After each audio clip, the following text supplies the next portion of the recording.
धनवान होना कोई बहुत बड़ी बात नहीं। यदि हमारे श्रम के द्वारा प्राप्त किया धन यदि श्री ठाकुर जी ने अपनी सेवा में लगवा लिया तो समझ लीजिए श्री ठाकुर जी ने हमें स्वीकार कर लिया। धनवान तो बहुत है, बहुत प्रयास करके भी लोग अपने श्री को महाराज ठाकुर की सेवा में नहीं लगा पाते, लेकिन हमारा श्री अगर श्री ठाकुर जी की सेवा में लग रही है, निश्चित रूप से हमारा यह सौभाग्य है।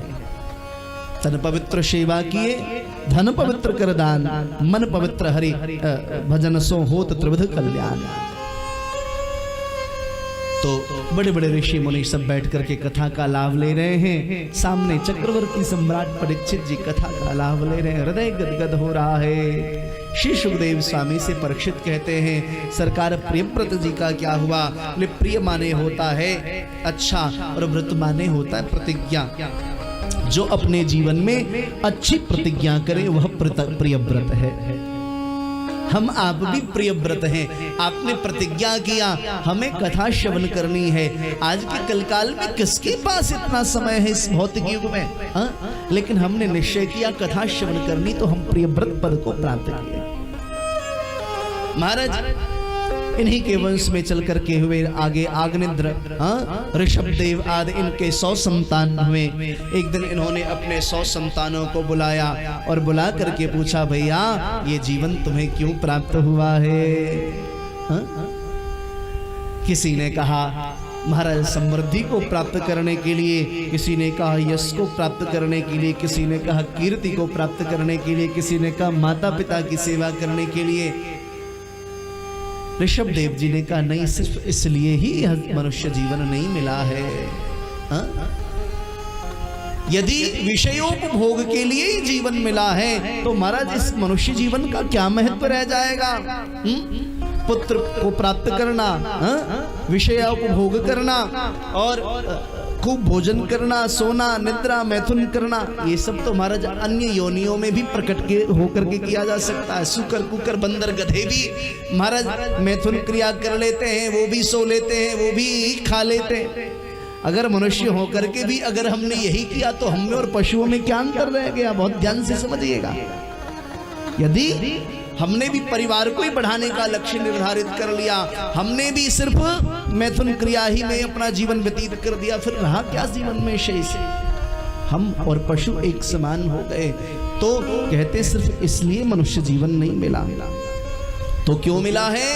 बोले नायम देहो देह भाजाम लोके कस्तान कामान अर्हते विजांगे तपो दिव्यम पुत्र कायेन सत्वम तपो दिव्यम पुत्र कायेन सत्वम शुद्धेभ्यस्मात्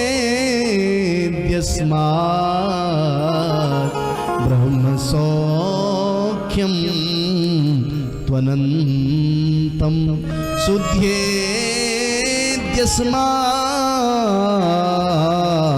ब्रह्म सौख्यम त्वनन्तम। महाराज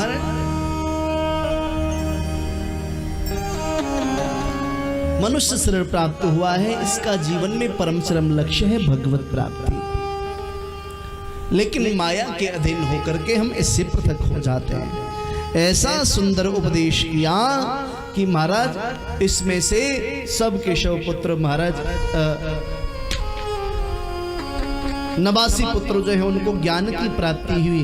ये कर्मकांड के विशेषज्ञ हो गए 89 पुत्र। 9 पुत्रों को 9 द्वीपों का अधिपति इन्होंने बना दिया।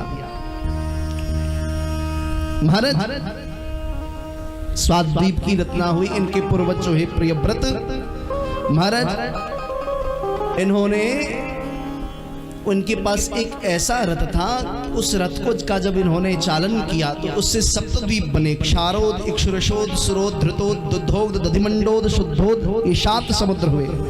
जम्बू, प्लक्ष, शालमली, कुश, क्रौंच, शाक, पुष्कर, ये 7 द्वीप प्रसिद्ध हुए। और प्रियव्रत ने अपने 7 पुत्रों को क्रम से इन सप्तद्वीपों का अधिपति बना दिया और अपनी पुत्री का विवाह शुक्राचार्य जी के साथ कर दिया, देवयानी के साथ में। महाराज बाद में इन्हीं के वंश में जो ये 100 पुत्रों में 9 संतान हुए, इनको 9 द्वीपों का अधिपति बनाया। नवासी जो हैं वह अच्छे कर्मकांडी बने।